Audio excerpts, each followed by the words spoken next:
that? Okie dokie.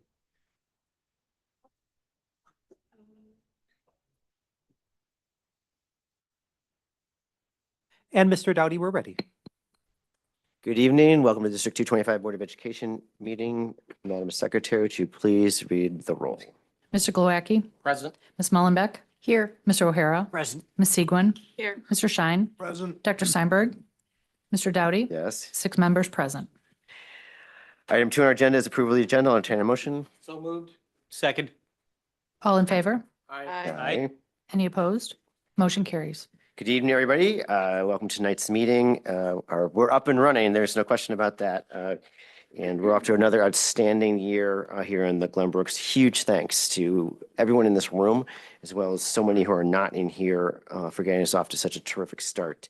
And even when we have certain challenges we'll hear about later with busing, we rose to the occasion and we're running things unbelievably well and people are excited. So thank you to everyone for that. Tonight we have our typical opening of community comment, board and superintendent reports and consent, and then we have 3 regular agenda items: a transportation amendment for Safeway busing, a multilingual services report, and a communication strategies report. Again, thank you for joining us this evening. Item 3 on our agenda is recognition of community visitors. Dr. Johns, I think we do not have any who. We have no public comment tonight. We do not. I always mention to people when you're listening in, we always appreciate the public comment that we get. We deeply value it and we learn from it. So thank you for your ongoing commentary when we're not meeting, as well as when you do join us here at the boardroom. Item 4 on our agenda are the board and superintendent reports. Dr. Johns. Well, it's really wonderful to have everyone back for the school year. It's my 35th year in public education, and every year it is such a wonderful feeling when our administrators come back and our staff comes back, and now having our students back. It really is a great feeling. It must be like how a grandparent feels when the whole family is back. We had a wonderful kickoff with the Glenbrook Days. I want to thank the entire administrative team who was a part of making sure the Glenbrook Days went off so well. It was heavy with content on the numerous laws and regulations, both state laws, federal laws, and our own policies and board directives were covered. So it was a day heavy in legal procedures and important elements of the law, but enabled us to cover critical content and give ourselves a level set so all of our staff are on the same page. I want to appreciate the staff's understanding for the need to cover so much. Grateful that they could endure that material and still be excited to get the school year off and really be positive for the new year. Many of us have just returned from a tour of all the work that we had done over the summer. I want to thank Dr. Patak and Dr. Gravel and their large teams who are instrumental in making sure that our continued work on our facilities to make sure we have the best facilities around continued. We were able to see wonderful bathrooms at both schools, elevators that were reinstalled or renewed or refashioned at GBS, the offices at GBN. I was hoping you're Mr. going to Shine's give me very theme music excited. there. Yeah. And we're wrapping up the renovation of the CPA. We're at Glenbrook North. That's the Center for the Performing Arts, where we're installing curtains. The new floor is almost done, and some rigging is being done as well. Great and parking lot work that was done at both schools, including some safety parking work that was done at Glenbrook South to make sure that our pedestrians are following safe habits as they enter and leave the facility in the parking lot. Really grateful to all that work that was done on time. Everything is still on schedule. Like I said, we have some work to be finished up at CPA, but that was known in advance and is planned accordingly. So really grateful that we're hitting all those time benchmarks, and I believe we're on cost for all of them as well, which is always really important and something that we regularly do in the Glenbrooks. I'm not sure which principal is on board tonight. It looks like we start off with Mrs. Hughes. You give us an update on the great things that are happening at GBN. Yes, so a couple things we wanted to share about this week, which is always so exciting to have everybody back in the building. In addition to our freshman orientation before school, we had 2 different groups of freshmen that came in. One other element I got a chance to stop in and see was our math classroom assistant training. So on the left side is a picture of our teachers and our students together who were training together to be supports in the math classrooms as peer tutors, which is beneficial both for our classroom students and the students who serve as assistants. We also hosted our GBN staff back in the building on the second Glenbrook Day, which was wonderful. Since our CPA is still under construction, as you've heard and seen today, we held our opening session in our gym and took the opportunity to take a whole staff photo before our breakout sessions began. So that's our whole staff together on the right. Of course, the best day is the first day of school when our students arrive. It was really wonderful to greet them at the door and to see our students interacting with each other, with all staff members throughout the buildings. Our student announcers for our morning announcements were back in full swing. So there's a picture in the middle of our PA announcers. There's also a photo of our art classes, which are also in full swing as well. They are in the middle of an art critique, and I wanted to highlight that this was a class from Ms. Lee Block, who is one of our most tenured teachers and in her final year at GBN. It was great to hear the class critique where students were gathered to discuss their art with each other. And finally, the last picture I wanted to highlight was our Friday night scrimmage versus Highland Park last Friday. Our boosters were able to have a test run at getting our concessions up and running, and our team was able to run some plays against Highland Park. And we're very much looking forward to our first home game this coming Friday versus Lane Tech. So please join us. Thank you, Ms. Hughes. I'm telling you, it was a great start to the school year at GBS. We are all smiles across this parking lot. We are grateful that we have had such a fun, exciting, and smooth start to the year, and it all kicked off with our Titan Experience. The Titan Experience was a day of onboarding all of our new incoming freshmen and 77 transfer students who joined us this summer. And of all of those students that we needed to get onboarded to that huge building, we had an 89% attendance rate.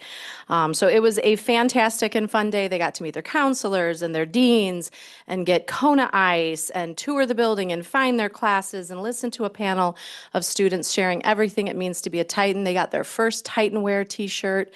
They got water bottles from a community service location. It was such a wonderful, wonderful, fun day.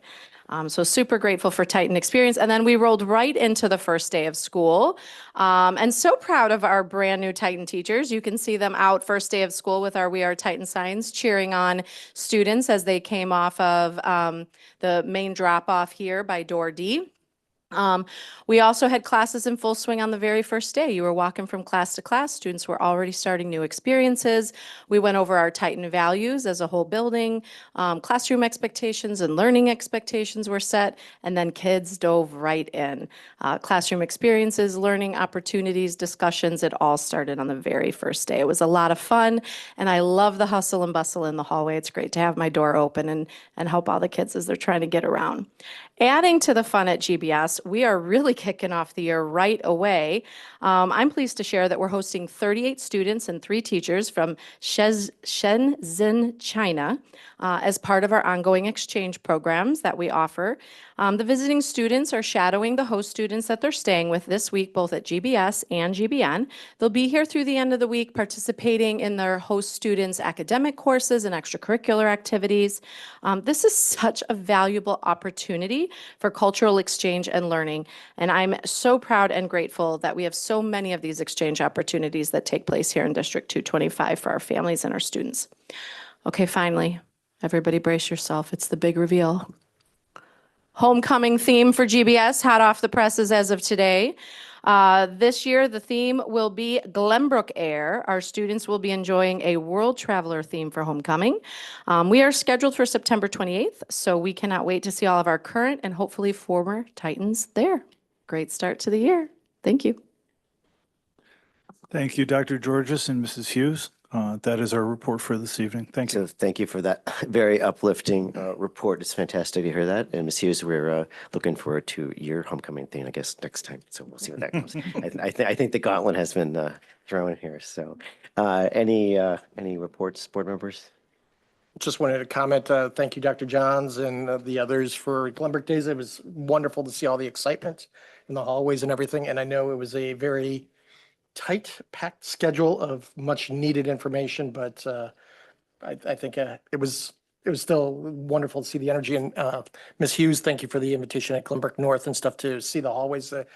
I know we've been talking about, and we'll talk about buses and everything later, but normal issues. And it was wonderful to see Mr. Solis and Ms. Hughes dealing with just normal emergencies, people walking in a little late, wondering where their class was. And so just kind of back to normal. Yeah, Yeah. it was, thank you. It was very normal. And I do want to, one thing we didn't talk about, and Dr. Gravel mentioned it in our pre-meeting. This really was probably one of our best starts when it came to transportation, which we'll talk about in a little bit. It was really wonderful to see our buses getting here really, really close to being right on time. I was surprised. I spent the morning at Glenbrook South. Students got to class right away, unlike I've ever seen before. It was really amazing. And so it was a lot of fun too. Kids asking me for directions and doing my best to help Where them did you out. send them? Uh, Yeah, We're still missing a few, so we hope to be able to find them soon. So thank All you. right. Okay. Anything else? Terrific. Well, thanks again. It's always here. The uplifting is wonderful. Item 5 on our agenda is a consent agenda. Dr. Johns, are there any adjustments? No, there are no changes to the consent agenda. All right, I'll entertain a motion to approve the consent agenda. So moved. Second. Any discussion on the motion? Hearing none? Mr. Glowacki, Yes. Ms. Mullenbeck, Yes. Mr. O'Hara, Yes. Ms. Segwin, Yeah. Dr. Shine. I'm sorry, Mr. Shine, Yes. Mr. Doughty. Yes. Motion carries. We now move to other discussion action agenda items under item 6. The first one is the amendment to services bid agreement with Safeway Transportation Services, Inc. and emergency expenditure for student transportation services. Dr. Johns. Thank you. Real briefly, before I pass it over to Dr. Gravel and Dr. Patek, we learned from our primary transportation provider, Safeway, that they had capacity issues involving our normal daily routes. Fortunately, we have Dr. Patek and Dr. Gravel who sprung to action and worked out an alternative plan. This alternative plan is cost neutral, and we had very minor service issues, especially compared to what is expected at this time of year, and considering that the plan was written up literally hours before the beginning the routes had to be carried out.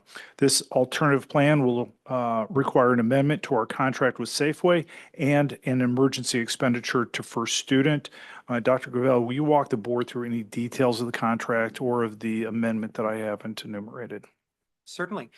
So first of all, I just want to acknowledge the importance of the school district. Whenever we're working with our contracted service providers, we go through a bid process, and sometimes a different company will win the bid, even though we've used another company for quite so many years. And that was the case here in 2023 when Safeway won the bid and First Student did not. Even in those situations where we have a transition of services, one of the things that our school district prides itself in is maintaining partnerships and relationships with individuals, because candidly, there's not a lot of companies around, especially when it comes to transportation services in the region. And when things happen, it's helpful to fall back on some of those partners and present challenges and problem solve together. So we're very fortunate that when Safeway notified us that they were experiencing some challenges of the driver shortage that we talk a lot about from a nationwide as well as a regional basis, that First Student had capacity to pick up and most importantly, pick up from day one of student attendance. We are now 3 days into the school year, going into day 4 tomorrow, and I'm very pleased to share that Dr. Patak and myself have been on site at the schools and can confirm that buses, if not arriving before the school day, arrive just a moment or two after. There's always some challenges with transportation when it comes to construction and trains and things of that nature, but we have had a great start of the year for our bus transportation. And so presented before you, and I'll ask Dr. Patak to talk about the 2 actions, is a need for the board to, number one, release Safeway from the bid specifications that they have, and number 2, authorize First Student to provide some services. So Dr. Patak, if you want to come up and just kind of walk through what we shared, and we'll go from there. Sure. As RJ mentioned, there's 2 pieces of action that we'd be asking of the board. The first is an amendment to Safeway's transportation contract, essentially relieving them from some of their responsibilities that they committed to under our existing contract. So that would be the 6 to-from routes at Glenbrook North, the 7 to-from routes at off-campus, the 3 intercampus shuttle buses, and then also the associated charter buses at Glenbrook North. So we would ask for an amendment to relieve them of those responsibilities. So we'd be pulling them out of their contract, and that's something that Safeway has agreed to. The second piece of action is an emergency expenditure to enter into a contract with First Student to essentially take all of that scope of work and put it into a contract with First Student. First Student has committed to honoring the rates that were in our bid from Safeway, so it would be cost neutral for the district. That type of contract does require an emergency expenditure or board approval, since we would not be putting that through a traditional bidding process, since we don't have time to go that route. So those are the two pieces of action we'd be asking for. Thank you. Dr. Johns, you want to add anything?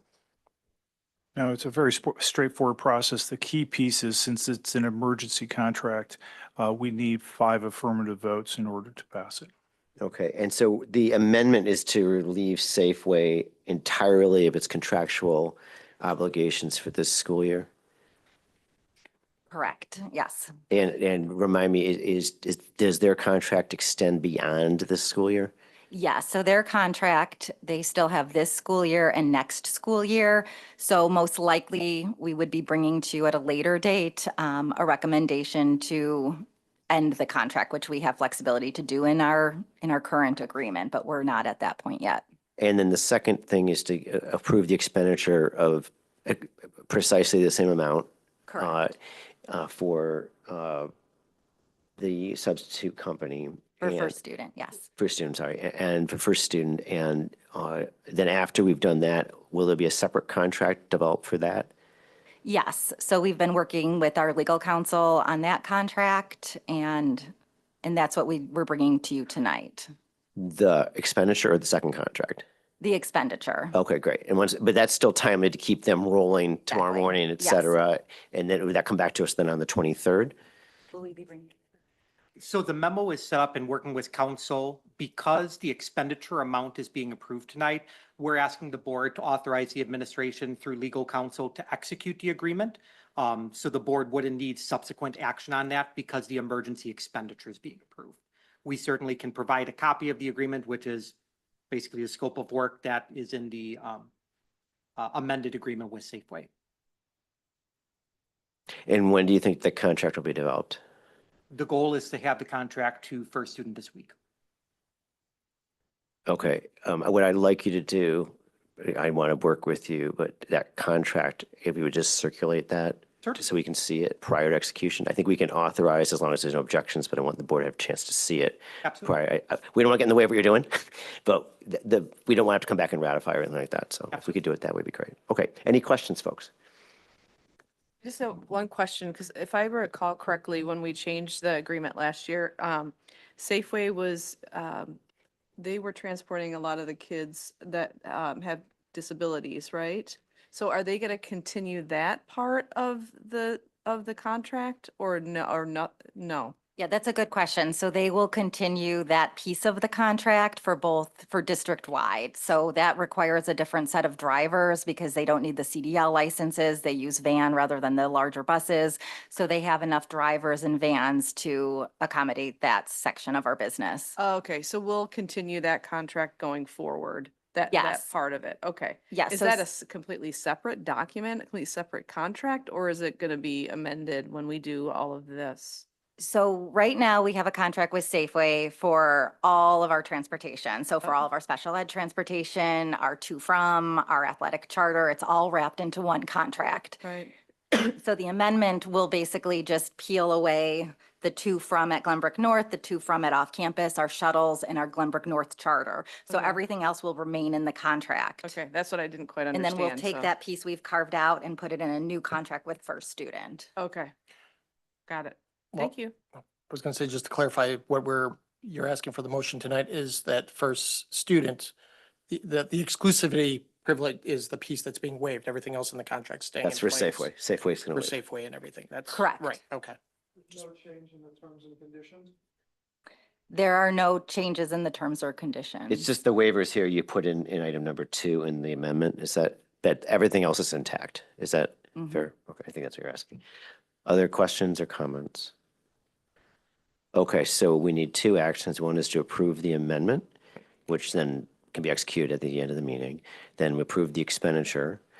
And then once you have a paper agreement, please circulate it to the board and give us X amount of time just to give a quick review. I'm sure it's gonna be fine, but I'd rather give a chance that way, and then we can keep things rolling. What's the expenditure, just by the way? So the expenditure is estimated at 1.5 million. Yeah, I'm not quibbling, if that's what we're doing before, it's fine. Why is it estimated? Because we just don't know the cost at this So point. the only variable is the charter piece. So if you look at the to, from, and our shuttle service, that's a fixed amount because we know how many buses, we know how many days of the school year, and that piece amounts to 1.2 million. And then we estimate 300,000 for our field trips and athletic events, which is kind of a variable because we don't know the exact volume. And that's the same costing terms we have now with that variable of 300,000. Yes. Great. Okay. Any questions about the finance on that? Okay. So the first motion, I move that we amend the services bid agreement, formalizing Safeway's agreement to permit the schools districts to utilize the services of first student during the 24-25 school year. Second. Any discussion on the motion? Hearing none. Ms. Mullenbeck, Yes. Mr. O'Hara, Yes. Ms. Segwin, Yes. Mr. Schein, Yes. Mr. Glowacki, Yes. Mr. Doughty, Yes. motion carries. Second one. I move that the board approve an emergency expenditure for student transportation services and authorize the administration to work with legal counsel to develop an agreement for transportation services during the 24-25 school year with first student. Second. Any discussion? And just a clarification point is up to 1.5 million. The same number you had before, right? Mhm. Okay. Hearing none. Mr. O'Hara, Yes. Ms. Segwin, Yes. Mr. Schein, Yes. Mr. Glowacki, Yes. Ms. Mullenbeck, Yes. Mr. Doughty. Yes. Motion passes. Great. Thank you all. Thank you very much. And again, I thank you to both of you for your leadership on a really important point, getting kids to school and everybody who helped you, which is really, really important.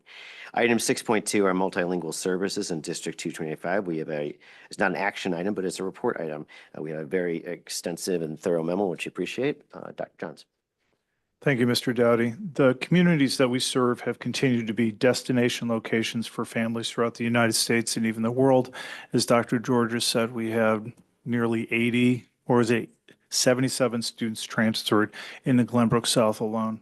As such, we're seeing more and more students from different parts of the world of different nationalities and speaking different languages that are coming to our schools. And we welcome them with open arms, and they have added tremendously to the wonderful tapestry that makes up the culture of our schools.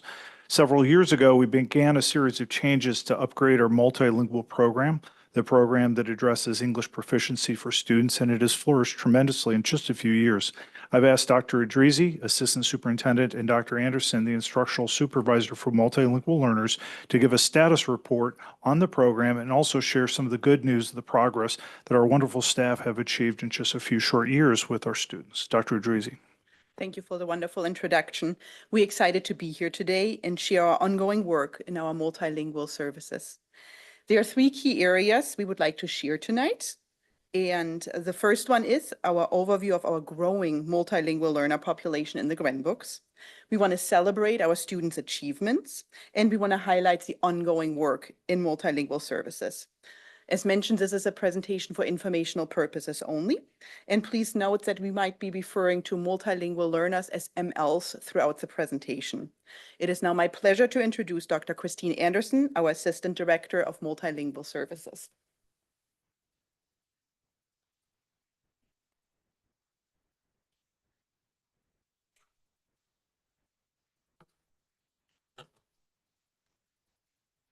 Thank you for having me here tonight. So overall, I just want to highlight the overall linguistic diversity of our community. We currently have 72 languages represented in the district. 49 languages are spoken by families with students attending Glenbrook North High School. 60 languages are spoken by families with students attending Glenbrook South High School. I want to give a brief overview of the identification for multilingual services. The first step is that families enroll with the district online. As part of that enrollment process, they fill out what's called the home language survey, which asks 2 questions. The first question is a language other than English spoken in your home? The second question is, does your child speak a language other than English? If they respond yes to either of these questions, they are flagged for assessing their English proficiency to assure that it is on grade level. if the student doesn't meet the designated cut score, they qualify for a multilingual learner services, and we put in course recommendations based on the programming that they qualify for. Those recommendations are shared with families and students, and they can either decline or accept services. And then all students who qualify for multilingual services must be assessed annually to monitor their progress towards English proficiency. When students earn a 4.8 out of 6 or higher, they can be reclassified as English proficient. So if you take a look at the histogram on the slide, it displays the growth in the number of students who qualify for multilingual learner services at Glenbrook North and Glenbrook South since the 2016-2017 school year. The blue bars represent Glenbrook South High School. The green bars represent Glenbrook North High School. Focusing in on each campus, at Glenbrook South High School, the multilingual learner population has grown from 3.4% of the total student population in 2016-2017 to 11.8% in June 2024. At Glenbrook North High School, the multilingual learner population went from 0.9% in 2016-2017 to 2.8% in June 2024. On the bottom row, you can see that Illinois overall is experiencing an increase in students who qualify for multilingual learner services. Combined, students who currently qualify for services with students who previously qualified at some point in their K-12 journey, 25.6% of the enrollment in Glenbrook High School District have at some point qualified for multilingual learner services. Oops. This table displays the most common languages represented by students who qualify for multilingual learner services. Students who qualify for multilingual learner services receive English as a second language support at a minimum. The Illinois State Board of Education requires us to implement bilingual programming for any language with 20 or more speakers of the same language at a school. Glenbrook South High School has bilingual programming for Spanish, Mongolian, Russian, and Korean. Currently, there is no bilingual programming at Glenbrook North High School, as all the language designations are underneath 20. Our Ukrainian enrollment is nearing the 20 student mark at Glenbrook South High School. I want to spend a few moments to celebrate the achievement of our students, families, and our staff, and represented by the numbers on this slide. In 22-23, 6.4% of MLs were reclassified as English proficient. In 23-24, 13.2% of MLs reached English or reclassification criteria. For 22-23, the average reclassification rate in the state was 5.9%. On average, it takes students 6 months to 2 years to become conversationally proficient in English. However, it takes 5 to 7 years of intentional study with skillful coaching from instructors for students to secure academic proficiency. The Access is an interdisciplinary exam testing academic English proficiency in math, science, English language arts, and social studies. Students are reclassified as English proficient when they have achieved grade level academic proficiency. By sharing the importance of the exam with students, providing a structured testing environment, and communicating with families, our students were reclassified at more than double the average rate in the state and in our own district average in 22-23. This is an impressive accomplishment for our students and families and represents hard work of many teachers and staff members who support these students.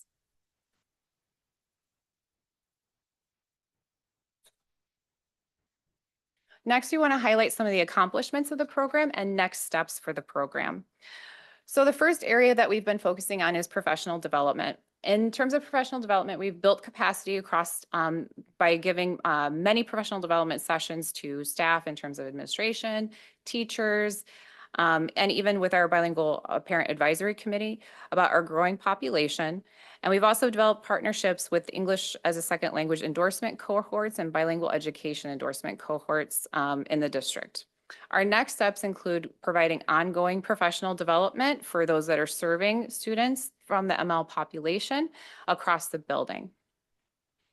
In terms of placement, our accomplishments include having facilitated training with staff who are placing students into coursework. And we've increased supported access in general education courses, which becomes more and more important as your population goes from a small percentage to more substantial percentages within the whole school. And our next steps included offering more embedded multilingual services and offering flexible scheduling based on students' goals, just like with any other student who's enrolling in coursework in the district. Our next area we want to discuss is assessment. Our accomplishments this year include improving the structure for administering the access exam and doubling the multilingual learner reclassification rate. Our next steps include continuing efforts to test all of our students and providing materials to help students strengthen their English proficiency at home as requested by families, and encouraging multilingual learners to pursue their Illinois State Seal of Biliteracy through Title III funded testing opportunities. Finally, communication. Our accomplishments here include increased accessibility through translation features on the district website and enrollment forms, and providing language liaison support for individual family needs and at school events, and supporting parent and guardians' linguistic preferences in communication. Our next steps include creating report cards for multilingual learners in both English and their home language that also highlight their English language development, and training families how to use the accessibility features that we're building into the various platforms on our district website and through other sources. And then finally, collaborating with Student Services and the Bilingual Parent Advisory Committee to increase parent attendance at all current school events. This concludes our presentation to the board. We also have a lot of more information in the memo, which is in front of you. And if you have any questions, we're here to answer them. Thank you, Dr. Idrisi. Thank you, Dr. Anderson, for a very informative memo and your presentation tonight, and most especially for all the work that's being done in a growing issue. Has the wrong connotation. It's just it's a growing area for us to continue to maximize excellence in our district, and it's just a new set of challenges which we are apparently addressing at good speeds, but there's lots of work ahead. So thank you for all of that. I'm wondering, and maybe in the memo, I don't remember off the top of my head, are we working with our feeder schools? Because you see a growing issue, and you're obviously aware of like the Ukrainian populations at 17, you're knocking at the door on that, trying to go further and further down, knowing what's coming. I assume you're working with the schools as well. That's correct. We're working with our sender schools and looking especially where the demographics are going, making sure our services are aligned. Yes. Terrific, terrific. Board members, any questions or comments? Can you Mr. speak Schein? to staffing a little bit? Numbers, how they may have changed, and then the skill sets with that many languages and how we accommodate? You want to talk about TBE, TPI? I didn't hear the first part of your question. I'm sorry.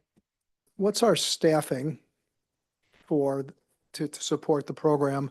And maybe, what's it been, and what do you project as if that growth continues and we need more people who are certified to work with those students?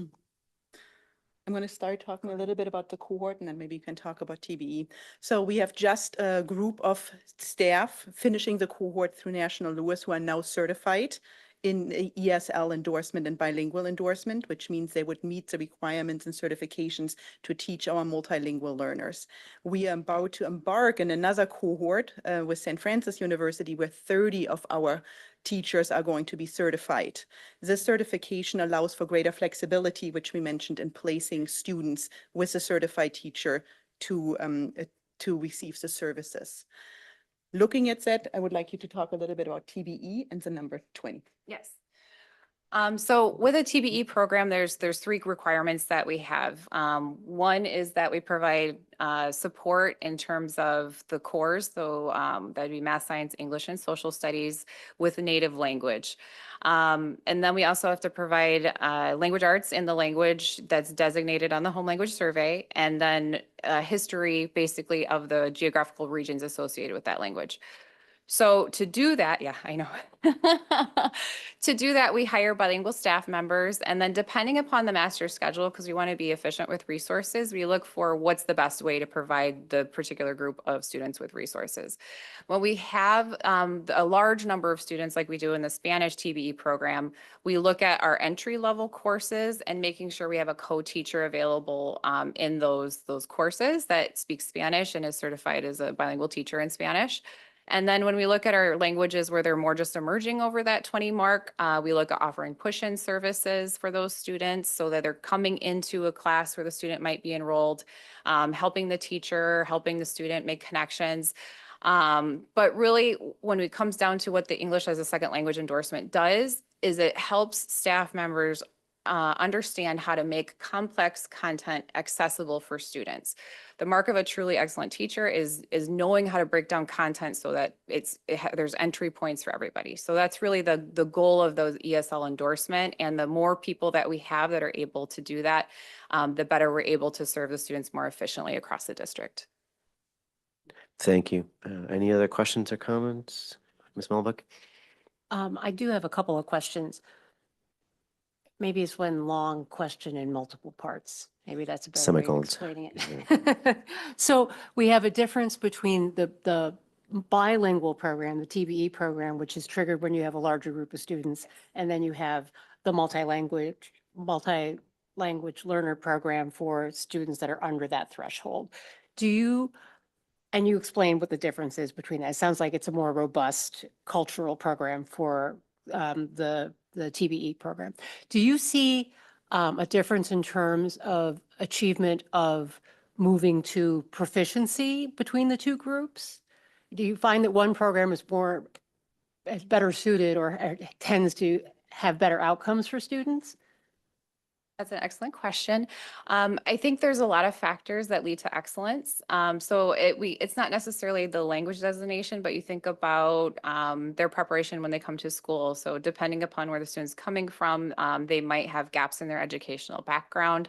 But in general, the students that are in the bilingual program, we're doing more in terms of building both languages so that they can excel academically. So the bilingual program, they do tend to fare better because we're looking at offering more class periods and then more targeted support. And anytime somebody uses a language that is familiar to somebody who is bilingual, especially in a country like ours, it immediately causes the student to feel like they belong and like they can be successful. So the more saturation of people that we have that speak multiple languages in our buildings, which we're lucky to have in many content areas, the better off we're going to be able to be serving our students. Okay, and that makes sense to me, and Yeah.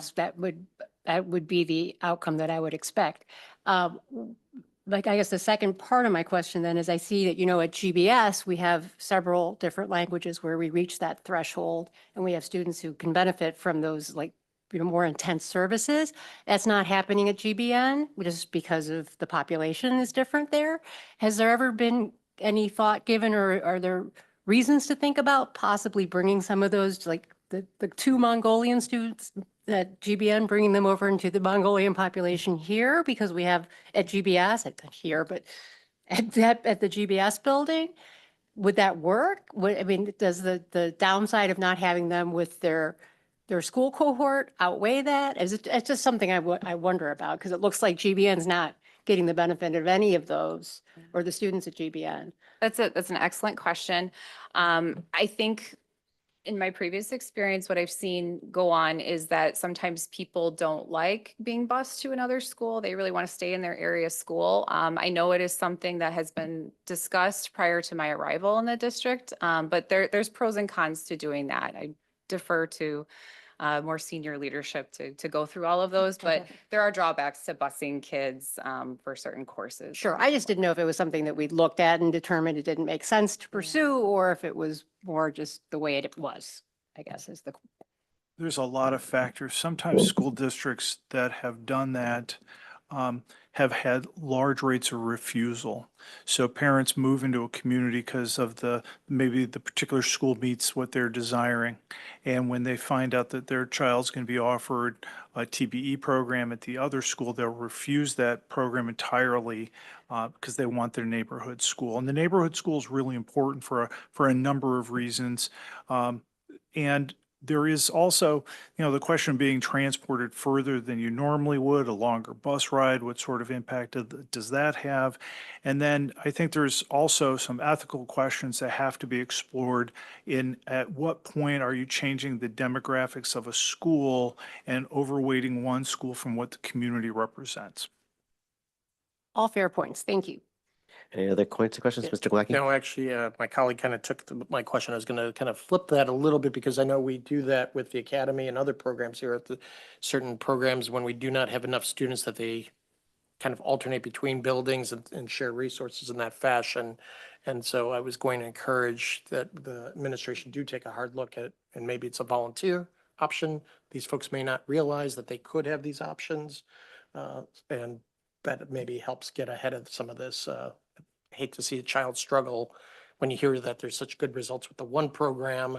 And okay, well, maybe it's down the street, depending on where they're at and everything. And we do that for other reasons, or we may have to in the future do that for other reasons, just with our other classes when a certain language isn't offered at both schools. And we do things like that as well, too. So appreciate that wonderful work. Any other points or questions, I Ms. Siegler? I had two questions. The last slide, you had a bullet point there about report cards. So, so is the current state that we only provide the report cards in one language? Is that right? So we're working with our platforms to make sure that you're able to translate it within that platform. It would be machine translated, and we verify it with the language liaisons that we do have on staff. But one Okay. of the requirements from the state when you have a multilingual program is that you're also providing meaningful updates to this family about the student's acquisition of English. Mhm. And that's currently a piece that we have area for improvement, and we can continue working on that. Okay, yeah, I would think that would be pretty good for just the family and the student and everybody else to have. And then a second question is, do we have to report to the state, like all of our progress on fulfilling the requirements for these programs? My understanding is we will be visited by our monitor from ISBE, the Illinois State Board of Education this year. Oh, okay. Because I'm curious if as part of that, they track like all the staff, the staff that's been attributed to the program and all the dollars that are attributed to the program. Is that part of that? So they will ask us, like when we fill out all of our documentation throughout the year for the consolidated district plan on what the staff's qualifications are. They'll look at that against the number of students we have that speak certain languages. Mhm. So that is something that's looked at. Most of the funding for a multilingual program comes out of the general fund. It's supplemented by funds from Title III. Okay. And do we track that just as a district? I mean, is there like a note in our financial statements on that? I don't think there's a note in our financial statements and what we normally look at, but all of this is tracked behind the scenes. The amount of record keeping that Christine has to do is Yeah, extensive. I would think. Yeah, Yeah, it's quite a bit. It's a large share Okay. of her job, okay. too big a share of her job. Any other questions or comments, folks? Mr. Yeah, O'Hara? real quick, you mentioned opt-in. Do parents opt out? Is there a number of people who opted out of the program, and are those numbers not included in this? We actually don't have a very high refusal rate in this district at all, which is a wonderful thing. You can have families who will decline services because they don't want to be in the program at all. In the event that they do decline services, because for example, let's say they move to Glenbrook South or Glenbrook North and they know about the fabulous academic programming, they qualify for services that wasn't what they had visioned for their child when they moved to the community. So that's why they can decline those services. Now, if they decline the services, that doesn't mean that we don't help them in their placement. They still receive high yield strategies in the classroom to try to help them gain proficiency. Obviously, we encourage them if the student seems to not be doing well because of their English proficiency to reconsider. So they can come back in. It's not a They can one-time come back, decision. Okay. absolutely. The only thing at a high school level that is a consideration is the master schedule. So at a certain point in the semester, it does Oh. become difficult to move a schedule, just like it would for any other student. But in that event, we would work closely with the teachers that are working with the student to make sure that the student has what they need. Okay. Yeah. And then you mentioned it takes 5 to 7 years, I believe you said, to get, and we're a 4-year institution. So how does, so are we just hoping that they're 2 years in when they get here? What, or could you walk me through that? Thanks. That's a wonderful question. So the state, the monitoring for multilingual learners is actually very intensive. Each student has an algorithm tied to their initial test score when they first arrive in the state, whether that's from another state or from another country. And they have 6 years to meet the 4.8 requirement, and they break it down over the course of 6 years, basically. Students progress very quickly through that conversational phase. The academic phases take a lot more intensive and purposeful study to be able to secure.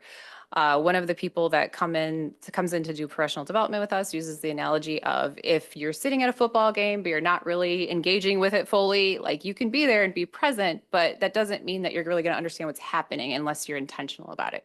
I myself have sat through several football games and have no idea what's going on. So yeah. So it takes some intentionality on the part of the student and the teacher to really close that gap. The terminology that's expected on the access exam, I can share with you, like I've seen the example of a suspension problem where the students had to discuss the viscosity of having an oil and a water substance. They had to recognize what viscosity meant and then change it to viscous in their response. So we're not asking about a low bar. And then imagine doing that in a second language. So it is a challenging achievement to be able to be reclassified, and our students are meeting that challenge well. Okay. Yeah, no, I recognize that. I work with some students who spoke English fine, but had never read an English book before. And then when you're supposed to read to learn now as opposed to learning to read. So, thank you. Oh, and the 25%, was that of our total student body? So 1,200 students? And does that mean, what does that mean exactly then? So at some point, 25% of our students have qualified for multilingual services. So on the first slides that we had with the bar graphs, you can see this is our current amount of students that qualify for services. But students who are coming to us from our free feeder districts have been reclassified. So when you think about the total linguistic diversity of the community, this is a very linguistically diverse community. So they might have started in first grade, like at Yes, District 34, yes. and by the time they get here, they're fine, but Yes. not that they're bad, but they're able to function at a, Exactly. okay, thank you. Well, and at the third grade level is when you see a lot of exits. So when we talk about the average in the state of being about 6%, a lot of that is represented by elementary school growth. And I remember reading about multilingual learning, and might happen at an earlier age where it's better to have a mixed group of kids, both English, like fully English and fully Spanish, to get a good outcome. Is that a younger age demographic that happens at, or do you know what I'm talking about? I think you're speaking of a dual language program. Yes, We thank you. currently don't have one here, but yes, a lot of districts do have dual language programs. They have very great results. I think to some of the questions earlier, when the continuity of services is in play and we look at our feeder districts, they also have transitional programs as we do. The transitional program for ESL services and bilingual services. So when you take a student, you move them in and out of different program models, like with a dual language program or a transitional program, you don't see the type of success as you do when you stay with a single program format, if that makes sense. Okay, and since our feeder districts don't have a dual language program, we shouldn't. No, not necessarily, because if they're in a transitional program, what that means is that the language of instruction that they are receiving is English. So if we move them then to high school level and all of a sudden we're trying to do everything in Spanish, You also have to consider or Spanish being an example, you have to consider the proficiency of them, their proficiency in the native language, excuse me. So if their proficiency in their native language isn't super high, and then we're taking a few steps back to say, okay, now we're going to do academic proficiency in Spanish and English, and we're changing our language of instruction, sometimes that isn't the best course of action to move the student forward because they've already been transitioned over to English instruction. Okay. Thank you. Okay. Thank you again for all the work and good luck going forward. If I can, would you go back to the slide with the results, Nina?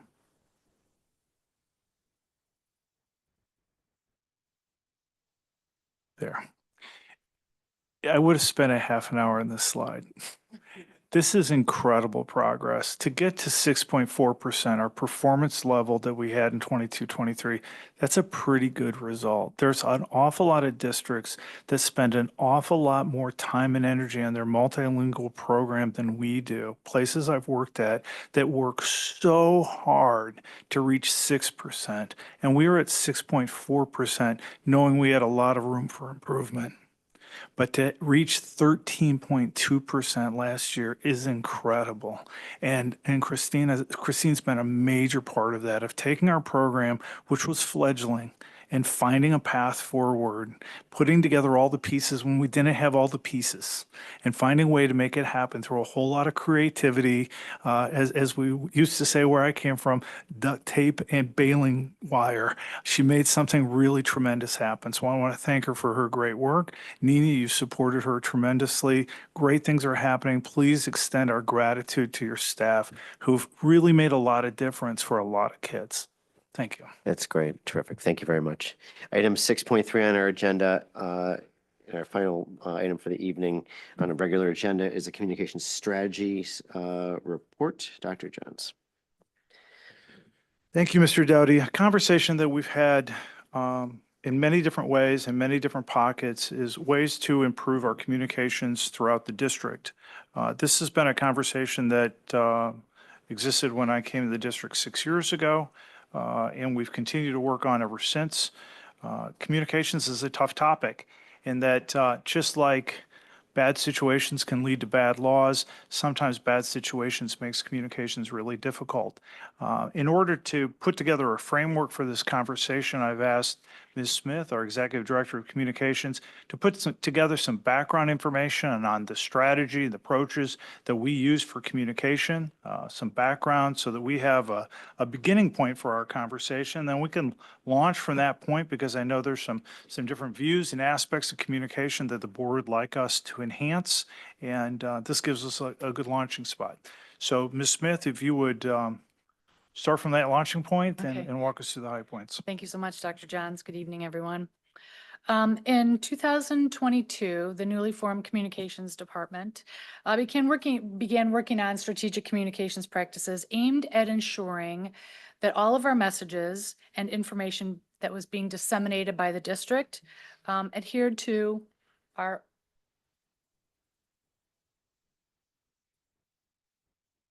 overarching communications goal: to be the trusted source of information for District 225. Is this working out, Jay? No? Here we go. Accomplishing this ongoing goal requires us to balance several considerations.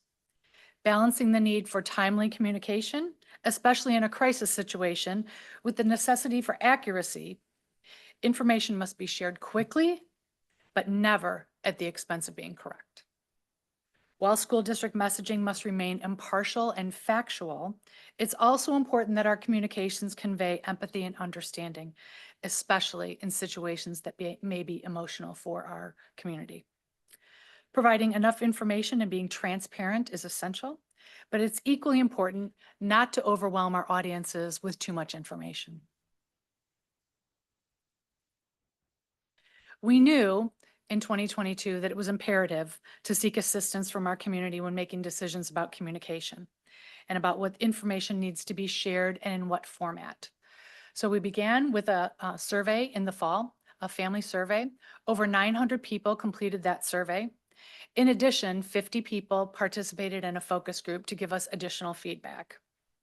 In the spring of 2023, after we had made some adjustments to our communications practices, we had a follow-up survey. We had about 6 questions from the original survey, and we also had an opportunity for people to give us some feedback as part of our thought exchange, so open-ended feedback from that. In the fall of 2023, as you are aware, we had huge engagement with over 1,500 people being engaged with surveys, focus groups, and student and parent engagement sessions as part of the strategic planning. Now, while this wasn't specific to communication, it did provide us with a lot of information about what our students and what our families and our staff are interested in having. I just want to share a couple metrics that we had from the original surveys, the one in the fall of 2023 and also in the spring of 2022. And some of these things we were really happy to see that 88% of people really feel that the weekly update is effective. We know that we had some work at the time to do with our website because only 48% of the people that responded said that it was moderately effective. We were pleased that 63% of people said that the information was shared in a timely manner, and that 83% of the people trust the information coming from the district, which goes back to our goal of being the trusted source of information for the district. In the district, our key audiences are students, staff, families, the greater community, and media outlets. And with those audiences, we also have some communications channels. So our mass notification is our school messenger system where we can literally do mass communication, send out messages to everyone in the district. We can also through that system do very targeted messages. Do we want to send things to only juniors and their families about upcoming standardized tests? Do we also have information once students are registered with the incoming freshmen. We can send out information about freshman orientation, about what they have to do to register. So we can do very targeted information. Our electronic communications channels, the biggest one we have, of course, is the website. We also have newsletters. I know that our principals are really happy that they have started with family newsletters that go out once a month. They also do newsletters to their staff members on a weekly basis, and those are done electronically. In addition, we have live streaming of this meeting so that people can not only tune in on the evening when it's happening, but they can go back and review it and look at it at a later date. Social media. In the district, we have over 300 social media channels. The district, and Christina Salonikis is here, the communications manager. She manages the social media for the district for the main channels for the 2 schools. So that's Facebook, X, and Instagram. In addition, she manages the LinkedIn account for the district, which we'll talk about a little bit later. She also helps our coaches and our sponsors with training for social media. We did, just at Glenbrook Day, we did a big training with social media to help our coaches and our sponsors understand kind of the do's and don'ts of what they should be doing when they're communicating with students, what students can do about, or what they can do about having their students create content but not post that content. So it's all about having the students become digital citizens, but also keeping them safe. We also have print. So of course, our biggest print publication is the Glenbrooks publication. We have done that twice a year. We are now moving to once a year. But that is really the major publication that helps our families and our community members who don't have children in our district. And typically in school districts, that's between 65 and 75% of the people in the community that don't have children in the school districts. So that's really a very powerful tool to help them understand what's happening in the school district. In addition, we have the budget and brief that Dr. Gravel and Mrs. Tarver do, and that is also available. In person, people can come and visit this meeting, but the principals will tell you they have their parent meetings, they have classrooms in the, classrooms in the evening? Parent night in the classroom. Thank you so much. I'm sorry. I wanted to say open house. So family night in the classroom, parent night in the classroom. So there are lots of opportunities for people to visit the schools in person. So with communications protocols, When communicating with our audiences, we really can tie this back to the considerations that we discussed earlier. We need to identify the issue and discuss the specifics as a team that need to be shared with the community. So how is the district going to outline the issue and clearly communicate to enhance the understanding and awareness? We need to consider the broader impact of the issue or the situation on various groups. If it impacts our students, how can we get them the supports that they need? Who's the target audience for the message? This goes back to, is it mass notification? Are we targeting that? Who do we need to really target with our messaging? And then identify the key points and the rationale for the decision and for the messaging. And very often we do spend a lot of time trying to think, what are our key messages that we have to let people know? Sometimes people say, we might get a lot of emails on one topic and people might say, well, I got the same response back that somebody else got. And that's because they're very targeted and very, we've identified the key points in order to make sure that the people are getting the information that they need. We also have to think about the methods that we're going to be using to communicate with our audiences. What are the mediums? Are we going to use some of the mediums? Are we going to be using all of the mediums? And how quickly does the message need to be shared? I know people want information right away, but sometimes we go back to that, or we have to make sure that we get it accurate and we get it timely, but we also have to make sure that it's correct. With crisis communication, we have a hierarchy. As board members, you know that it's very important that you get the information. Dr. Johns will share information with you in a crisis situation. He may not be able to give you all of that information, but knowing that he will provide you with an update, because you're going to have people that are calling you, people that are emailing you, because they know that there is a crisis.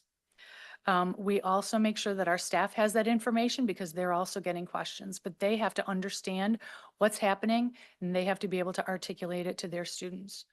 Then we communicate with the students and the families, the greater community, and then with the media. When we had the fire at South, we sent out probably 8 or 10 messages to families throughout that first hour. And every time we sent out a message, at the end of the message, it said, we will be updating you soon with more information. When we sent out the last message, we said, this is the last message that you will be receiving from us. So there really is a hierarchy to the crisis communication. So using the data from all of the surveys, we have enhanced our communications practices. While I outlined many of the things that we're doing in the memo, I just want to touch on a couple of them here. Based on the focus group discussions, as well as some anecdotal and also a very kind email that I received from a GBN parent, not this summer, but last summer, we have launched class hubs. We really felt in our department that it was important for us to not only have a class hub for every grade level that is within our schools, but also incoming freshmen. The parent who emailed me said, my daughter was an incoming freshman. I was getting a lot of different information. It would be great if it was all in one place.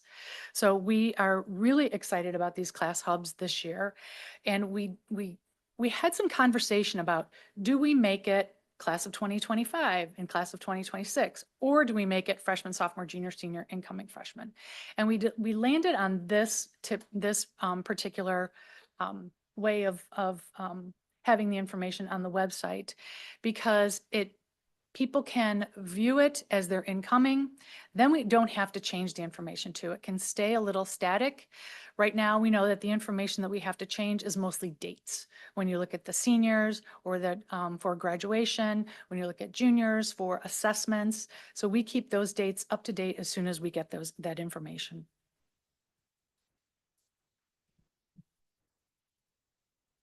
Website analytics. We have been struggling with some searchability on our website, and so we're working to try to increase the searchability. We have over 1,300 pages on our website, and we're also trying to streamline some of those and make it less complicated and have less layers on each site. So I know this is really hard to see and I apologize for that. It's a screenshot of the analytics piece on the website. And let me just tell you a little bit about what it is. So on the top, it says, this is the last 7 days in our district. So on the top, oh, thank you. Maybe, That's what he's, maybe. no, no. I was getting two.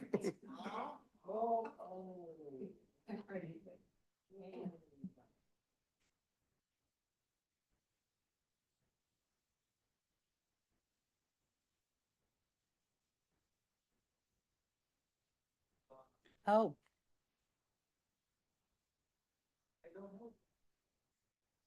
I don't understand either. It's a screenshot. Sorry. I apologize. How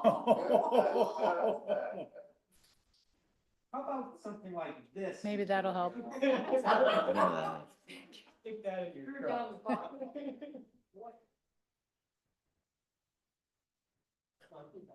It's slightly better. Feel smaller.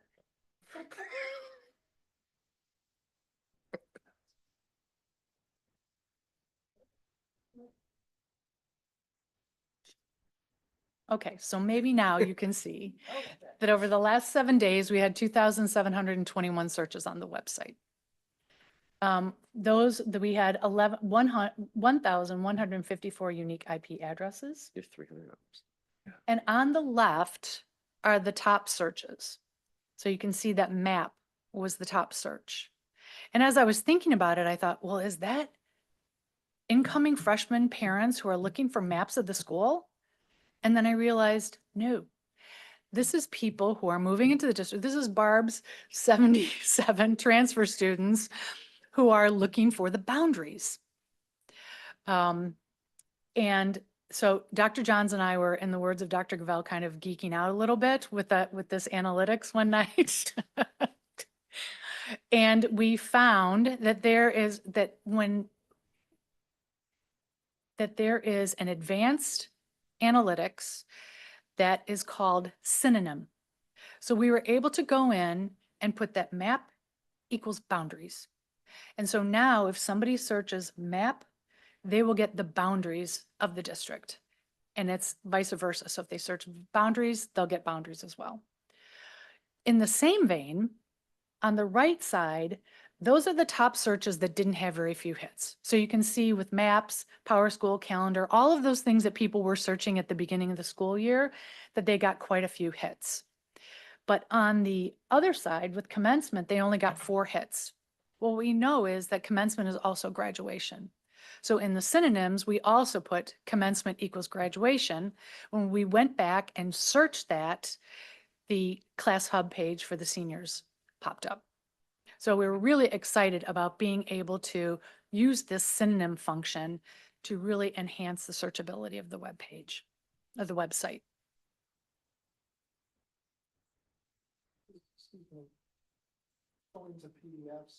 No, and that's why we were trying very hard to not have PDFs on the website because they are not searchable. Are they not searchable because of the technology we have? It's Or- not, it's not our technology. I mean, it's across the board. There's school districts across the nation are trying to do away with PDFs because of the search function. That's a JPEG or something, basically. It's not. Yeah, because we search on PDFs all the time for what I do, but I assume you're talking about something different. I'm now technologically at my ceiling. I'm asking if it's a technology It problem. must be or- that because OCR, Well, OCR, yeah. You're asking two different functions. Right. One is to search within a PDF when you're already in it. The other is to be on the outside searching into a PDF that's not open. The Or do- the PDF does not, most school district websites, the major platforms, do not index the contents of individual PDFs. There are workarounds where, for lack of better terms, you copy and paste every word out of the PDF and you throw it into what can be indexed, but it's not perfect. Do we not have, though, a significant amount of historical district information tied into PDF documents? We do. I mean, a great example would be the Board of Education. So the Board of Education's minutes from meetings, which date back to 1947, those are all in PDFs. They're OCR'd, but you cannot necessarily search within the PDF. It's only the metadata that's accessible, that's programmed into the PDF kind of file data. Cool. Okay. Sorry. No, that's okay. So we are trying very hard to get away from PDFs to ensure the searchability, but also the, yep. So as I was talking about with LinkedIn, we have found that so many people are now searching for jobs on LinkedIn. This has really become a wonderful recruitment tool for us. So there have been a couple things that we've done this year. On the right-hand side, we worked with Human Resources to develop a campaign, Discover. And they use this when they go to career fairs, but we also wanted to use it on social media. If you can see the little basketball player, we put different graphics on top of the Discover graphic based on what the job title is. So this one, we were seeking an assistant athletic trainer. On the left side, we started last year a campaign called We Are Glenbrook. And we have pictures from staff members from all walks of life. This staff member is Dr. George's administrative assistant, who's a wonderful person. She's a GBS grad. She loves District 225. And we asked them, what makes the Glenbrooks a wonderful place to work? And then we used their quotes, and we did this on a monthly basis. So this has been kind of helping us with our recruitment efforts to be able to show people what our open positions are, but also to talk and to showcase our employees who are really excited about working in the Glenbrooks. The We Are Glenbrook campaign, and you'll see your little bento boxes that we gave you that gift today. It does say We Are Glenbrook on there. That campaign has won a national award with the National School Public Relations Association. So I wanted to touch a little bit on some of our next steps. In the fall, which is just around the corner, we will be doing another family survey. What we know is within high schools, when we only have students here for 4 years, we could have a lot of turnover with our families. So it's really important that it's been 18 months since we've done a survey. So we want to do a comprehensive survey in the fall.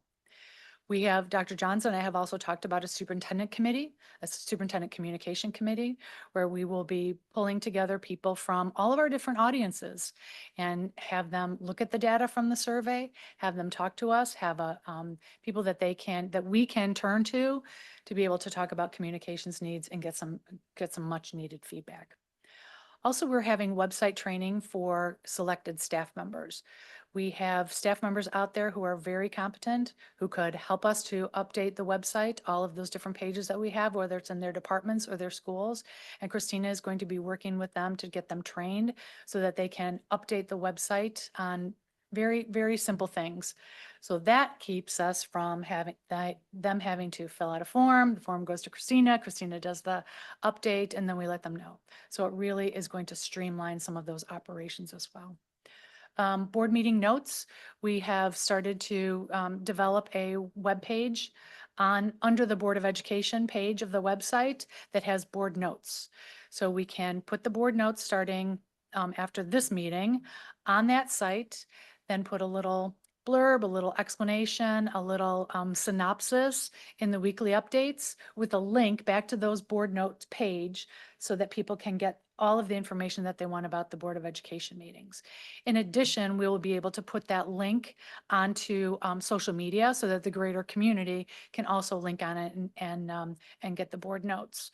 The board notes will also they will be on there consistently so that if somebody is looking for a meeting, well, starting tonight, so in November, if they're looking for tonight's meeting, they will be able to access that on the board meeting notes page of the website. That was a lot of information along with the memo information, so I'm happy to answer any questions that you might have. Thank you, Ms. Smith. Mhm. Dr. Johnson, anything you want to add at this point? I think I just want to reinforce one other change, and maybe Ms. Smith, you mentioned it, but the changes we made in terms of principal communications this year, if you'd kind of highlight I see it as two changes, but the changes made this year for principal communication. Right, we talked about that, both principals now have a newsletter that is going to families on a monthly basis.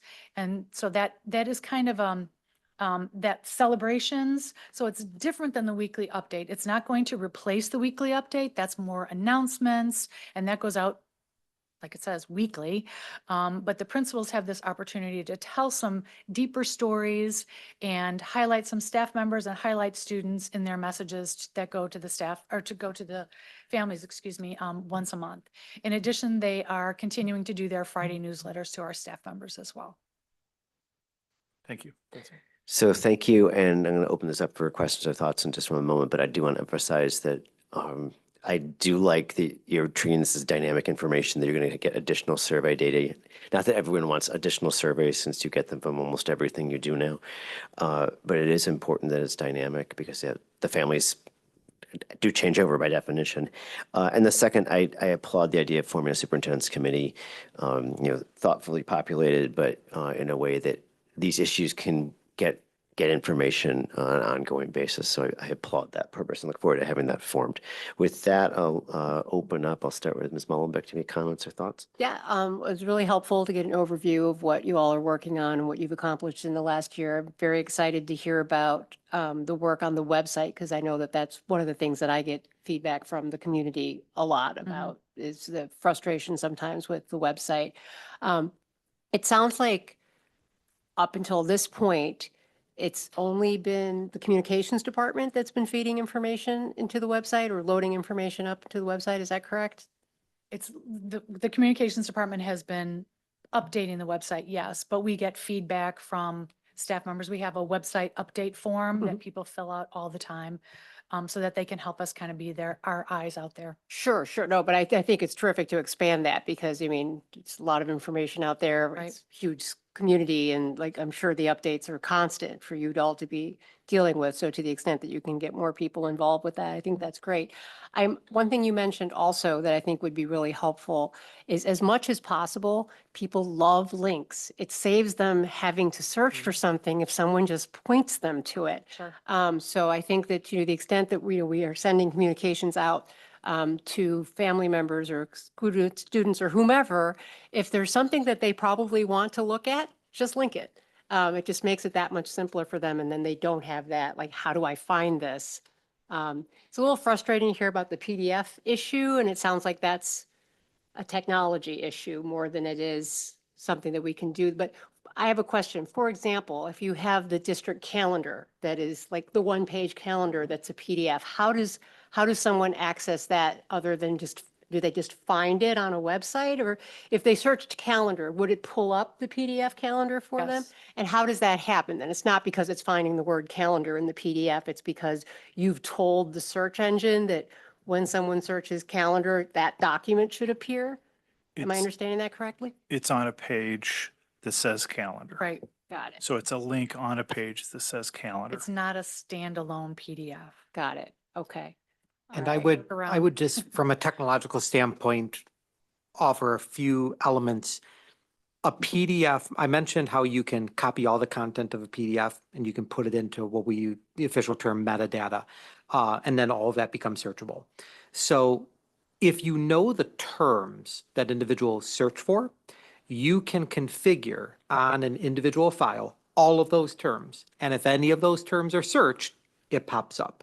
So it's whether the name of the file has the word calendar, whether the page in which the file is linked says calendar, or if any of the elements or the keywords that you've put for that file say calendar, that's when it comes up. Tagged it. Mhm. Okay. So tagging is an important effort. It is a time-consuming effort, but it does go a long way. Okay. Echoing what Mr. Dowdy had to say, I think the idea of having a communication committee is terrific. I do think that it's probably, everyone comes to communication from their own perspective, from what they want as the audience. But sometimes it's hard to understand what other audiences might be looking for. So having all of those perspectives together, I think is, obviously the survey will help with that, but then bringing it all together and working through it with many different audiences will be really helpful, I think, in trying to address, the challenges that we've had with communication. And then the last thing I guess I'd like to mention is just, crisis communication. The crises never stop. It seems like, there's always one right around the corner, and it's always a fraught, difficult, quick-moving situation where people are really hungry for information and very impatient about getting it. But like you say, you have to balance speed with accuracy. I'm really hoping that we can, when we have a little bit of breathing room, face, really wrap our arms around that problem and address, come up with a better overarching plan, I guess, that we can utilize each time we have. We're not just in an ad hoc, very reactive way dealing with things that come up, but instead have a program that we just roll out, and it will get better at it, and it will be smoother, and it will move, be more satisfying for the people who are trying to get this information each time if we're able to do it in a more measured way, I think. So that's something I think we really need to focus on. Right, But we were overall, talking- it's we a were- lot. Right, right. And we were talking today actually about, our planning for crises, and communication was one of the things that came up today. And we need to practice all of those pieces, Right. and not just what our principals and our assistant principals are going to be doing, but also what the communications team is going to be doing and how we're going to be supporting that crisis. So Right. we will be doing some of that practicing in the near future. Excellent. Thank you. If I can, though, I think we need to differentiate what we mean when we say crisis communications, because sometimes we lump things together into one term. So when we're talking crisis communication, I think the best example that it's in our recent memory would be the fire. That's a true crisis where we were worried about people's well-being. At other times, you might have a flashpoint. And that's what the National School Public Relations Associations might refer to, let's say, some sort of a protest. Years ago, there was a protest about gun safety on campus. Safety is not at stake, but it is an issue that has a lot of people concerned, might have a variety of different viewpoints on it. And there's a different level of complexity in the two. In many ways, crisis communication is easier because it's straightforward. Get out facts as fast as possible. We had a fire. Your kids are safe. Pick them up at this entrance. Stay off campus. And we had 11 messages, right, that went out in like 6 hours. Okay. The difficult things are things, let's say, like a protest, a flashpoint, where you have a myriad of different opinions, and you want to both be empathetic and mindful of different people's perspectives, knowing that anything you say could ignite a counter response that is quite emotional, that may take you way off your key talking points. And that's where I think we need to grow, is more on the flashpoints. Carol and I, at the last two NSPRA conferences ago, went to a joint session for superintendents and executives in communications, really trying to work through this flashpoint work. It's just plain hard because people want their opinions to be shown and not another person's opinions to be shown. And then many people are on the sidelines and just want to know that we're getting back to school. And so it's really rough. And then you have social media that comes into play as well, where people are trying to highlight and reinforce their perspectives. So it's very complex, and quite frankly, it's evolving as people are using different as different things are happening in those contexts to get their opinions out. So it is something that I think all of us in these situations are growing at and trying to learn at. Certainly, we have some more opportunities, more avenues where we need to grow there as well. So let me just add to that before we get to others, that's a great reason for having a committee that helps focus. You can get focused information and work on that together, which would be good. So, Mr. O'Hara. I actually had questions that you addressed. Thank you, Charles. I guess one of the things I'd like is us to break out that flashpoint difference, because I think one of the flashpoints more recently was the yearbook, which happened, which it wasn't, no safety was at risk at that point, but there was communication issues, obviously, as the parents were expressing to us several times. So I'd like us to break that out, because I think having a set way to do it, where Barb could say, oh, you know what? I can't take any more phone calls on this, because every time you talk to someone, it's slightly different. They hear what they want to hear. So it's almost better to not have phone calls at that point and just have a one set. The district policy is we got to do this for issues that coming up in this way. And so if we had something like that, I think that would long-term start to help, and we got to break those two out in separate documents or policies or practices, whatever you want to call them. Okay, thank you. Mr. Glick. I was just going to add, nice, thank you for the overview of where we are and all the wonderful work that they've been doing. And there's, unfortunately, communication's constantly evolving. So I echo the president's comments about being dynamic. Appreciate that. Going back, I would love to see, just as my colleagues have referenced, this flashpoint category incorporated into reports and reviews, because they can, while they may not initially be a issue of crisis, they can quickly become a crisis. And then Absolutely. all consuming or actually physically dangerous at times too, Yep. if not handled correctly and everything. So that's that line. And unfortunately, like anything else, you only can work through those through practice. And one of the suggestions for next steps that I would encourage or suggest to this administration, just like we do fire drills and other things, we should do crisis drills. That includes communication, flashpoint drills as well for the staff as well too, so they know who's in charge, what's the channel of communication, what's happening. This is what happens in corporate America.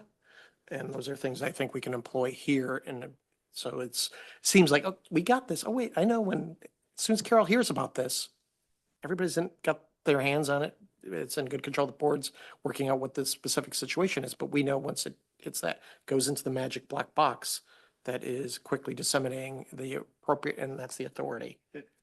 Thank you. That's a good point. I think as we were talking this morning about our crisis of taking our crisis planning to the next level is going further in our crisis communications instead of saying Carol and her department has it. Then moving on to the next part of our planning, what do those steps entail? So that's Yeah. good. Right. Thank Where you. Carol's working with them, but the principals as well too. So your staff are, whether it's a coach or something else wrestling through it, they know what the process is to work with Carol and her team, make her job a lot easier. You have all the facts instead of figuring out, oh, what is our policy on that when some kid happens out in the field and this happens? So thank Good. you. Good. Ms. Siegman? Thank you for doing the class hubs. I think that is a great idea. You're very welcome. When I talk to parents and also just from my own personal experience, I think having that is just a great way to organize information because it's just relevant for a specific family. So thank you for doing that. So one of the things that I've just been thinking about, we talked about this recently with the change in policy about the travel a couple meetings ago.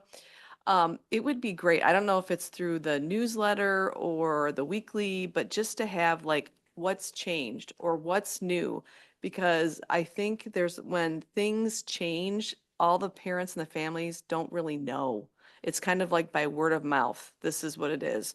But if we could have something like that, I think that would be great. I think it probably would be more effective if it's at the school level versus at the district level, because I think most families and parents read the school communications more than the district communications. But I don't know. I feel like there's got to be like, this has changed. This is for you. What's new? I don't know, just a suggestion. And for policies like that, and that's interesting that you bring that up, because I was looking through things that we're going to be putting in the weekly update for next Sunday and things that we want to be putting on our board notes, and that specifically the travel one is something that I know that families will be wanting to be interested in. And we have done some of that previously, where we know that there's a policy or a conversation that happened here, and we have put that in the weekly update. We just haven't done it on a regular basis. And so now we're going to be putting it in there on a regular basis, and also having the board notes on the website so that we can use our link, as Ms. Mullenbeck says, and push people back to that information. Yeah. Yeah, and I was talking about another topic when I came in today. My daughter and I were talking about this, that, with the recent change from the state that they have to take the ACT now. Her question was, well, Mom, for the National Merit, Scholarship, are we still taking the PSAT junior year, or is that now going to become the ACT? Right? She's probably not the only kid out there that's thinking about that. There's probably families are thinking about that. And so I think just topics like that, you're probably going to get a lot of questions about at the school level. No, I mean, these are just kind of practical things, I think, really that make a difference. I mean, I'm on the Facebook parents webpage, things come up about that, and I really 95% of the time, it's about things that are changing at the school. Like, what's going on with this? I didn't know this happened. What is this? So I think just kind of that practical, day to day, what is happening is just, I putting that more out there, more defined, I think would be great. Thank you. Thank you. Mr. Shine? Okay, terrific. Okay. Well, I know you've done lots of work and lots of work will keep going. So thank you very, very much for the presentation, all the thoughtfulness, and Ms. Talanikas, thank you as well for your work as well. Item 7 on our agenda is the review and summary of our meeting. We had a great opening of school report from Dr. Johns and Ms. Hughes and Dr. Georges. We also had a very good tour earlier today of all the renovations, heard about a little bit tonight of all the renovations and work that's going on in our schools, keeping our facilities at a tremendously good level. And also just the great start to the school with the smiles and the joy and the enthusiasm. It's all wonderful to see that. And also just the ongoing special things that our district sees, such as the exchange with the students from China. And this is not atypical. We are very fortunate to be able to have all these things happening in our schools on a somewhat regular basis. We also passed our consent agenda, and after that we had discussion of the amendment to our services contract for bus service as well as an emergency expenditure. We did pass that waiver amendment, which we'll sign after the meeting. We also passed the expenditure, and we'll be looking to see an agreement circulated for the new services coming from First Student. We had a report on our multilingual services and the enormous progress we've made over the last year and a half, which is great to see, but there's plenty of work ahead, as we know. And finally, we had a long discussion, very thoughtful about communications, and looking forward to seeing the ongoing work in that area, as well as the committee being formed regarding that. Item 8 on our agenda is our next meeting, which is 2 weeks from tonight on, no, 3 weeks? 3 weeks? 1, 2, 3. 3 weeks. 3 weeks from tonight on September the 9th, maybe not? 9th. 1, September 2. 9th. No, that's 2 weeks.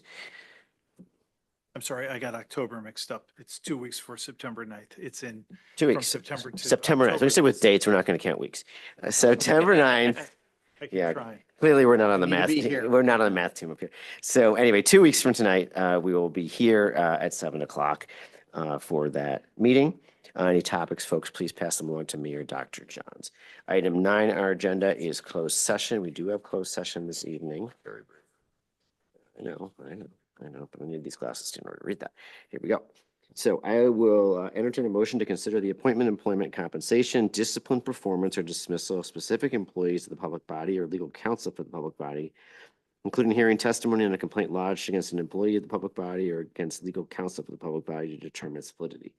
Security procedures and the use of personnel and equipment to respond to an actual, threatened, or a reasonably potential danger to the safety of employees, students, staff, the public, or public property, and litigation when an action affecting or on behalf of the particular public body has been filed and is pending before a court or administrative tribunal, or when the public body finds that an action is probable or imminent, in which case the basis for the finding shall be recorded and entered into the minutes of the closed meeting pursuant to sections 2C 1, 9, 11 of the Open Meetings Act. So moved. Second. All in favor? Aye. Any opposed? Motion carries. Okay, we're going to closed session. Do folks need a couple minutes?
And Mr. Dowdy, we're ready. Item 10, we're back in closed. Item, open, I mean, we're, item 10, adjournment. I'll entertain a motion. So moved. Second. All in favor? Aye. Any opposed? Motion carries. We are done. Thank you, everyone. Thanks.